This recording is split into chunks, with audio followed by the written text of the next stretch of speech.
Okay, so for you older guys who are like ready for a little bit more of a challenge, you could freehand draw an object with its shadow and try to capture the shadows that are on it.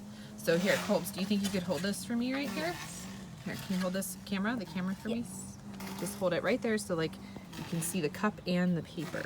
Okay, so now I can start with my cups opening at the top, which remember is not a completely round circle. It's more like an elliptical shape. And we're gonna come in and come in. I probably made this a little too round of a circle. There you go. Come in. Remember, you don't have to spend a lot of time erasing, especially out here in the sunlight, because we might not have this sunlight forever. So, and there's the handle.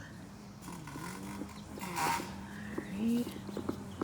And the bottom is round. And then the shadow, if you can you see how the shadow is like laying down?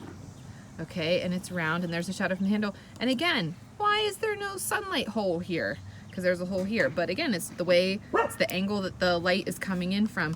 We just don't see that. So you're gonna come up here and draw that nice round top there, and the little bump where the handle is, and back in, and then you can fill this whole thing in, right? Because this is shadow. So you can fill this whole thing in. A lot 3D there. Yeah. Some 3D. It does. Oops, our drawings are starting to blow away. We're gonna have to catch those in a minute. Okay, and then you can even see there's like a reflected shadow on the cup down here. You can capture that. On the inside of the cup there's a big shadow.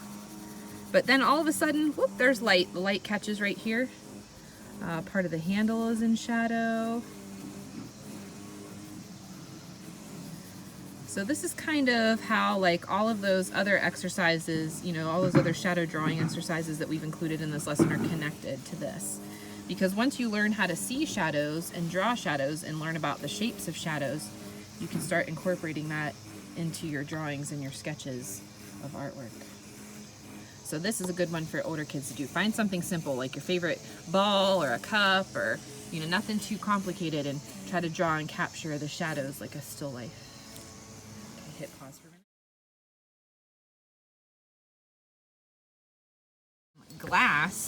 Glassware, especially glassware that has a design on it. And shout out to Gavin Krasnowski for giving me this awesome cup for Christmas. I love this cup, Gavin. I use it all the time. This is, it makes some really cool shadows that are kind of broken up with bits of light. And so you can try to trace those. That makes a really, really cool. Same thing here, like this mason jar, you can see like there's the outline of the jar, but then there's some really cool things happening in here with, you know, places where there's light, and you could trace that as well. So if you really want to do some crazy next level type drawing, get some glass out here and draw some, you know, reflective stuff. 3 levels. Of course, ask your parents, because glass could break outside, but so be careful. But yeah, glass does some really cool things when it comes to light and shadows. So again, that's how you can make it even more challenging.